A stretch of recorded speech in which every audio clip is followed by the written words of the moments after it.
లైగర్ మూవీతో తెలుగువారికి పరిచయమైన బాలీవుడ్ బ్యూటీ అనన్య పాండే. ఈ మూవీ డిజాస్టర్ కావడంతో అనన్యకి మళ్లీ తెలుగులో ఆఫర్లు రాలేదు. అయితే బాలీవుడ్లో బాగానే సినిమాలు చేస్తూ బిజీగా ఉంది. తాజాగా ఓ ఇంటర్వ్యూలో తన స్నేహితుడు ఆర్యన్ ఖాన్ గురించి కొన్ని ఇంట్రెస్టింగ్ విషయాలు బయటపెట్టింది. నేను చిన్నతనంలో ఏం తినేదాన్ని, ఏం చేసేది ప్రతిదీ రికార్డు చేసేదాన్ని. అప్పటికి యాపిల్లో ఫోటో బూత్ అప్పుడే వచ్చింది. నేను, సుహానా, చనయ్య కలిసి మేం చేసే పనులన్నింటినీ రికార్డు చేసేవాళ్లం. కానీ ఎక్కడా పోస్ట్ చేసేవాళ్లం కాదు. అయితే ఆర్యన్ ఈ వీడియోలను లీక్ చేస్తానని బ్లాక్ మెయిల్ చేసేవాడు.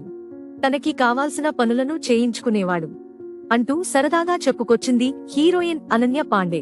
షారుఖ్ ఖాన్ కూతురు సుహానా ఖాన్, సంజయ్ కపూర్ కూతురు సనయ కపూర్, అనన్య పాండే కలిసి పెరిగారు. షారుఖ్ కొడుకు ఆర్యన్ ఖాన్ వీరికి మంచి స్నేహితుడు. టీనేజ్ వయసులో తన ఫోటోలు బయటికి వస్తాయేమోనని భయపడిన అనన్య పాండే ఇప్పుడు సోషల్ మీడియాలో బికినీ ఫోటోలతో రచ్చలేపుతోంది. లైగర్ మూవీలో కూడా 2 పీస్ బికినీ వేసినా తెలుగువారిని పెద్దగా మెప్పించలేకపోయింది అనన్య పాండే. లైగర్ మూవీ కారణంగా తీవ్రమైన ట్రోల్స్ రావడంతో ఇకపైన తెలుగు సినిమాల్లో నటించనని ఓ ఇంటర్వ్యూలో కూడా కామెంట్ చేసింది అనన్య పాండే.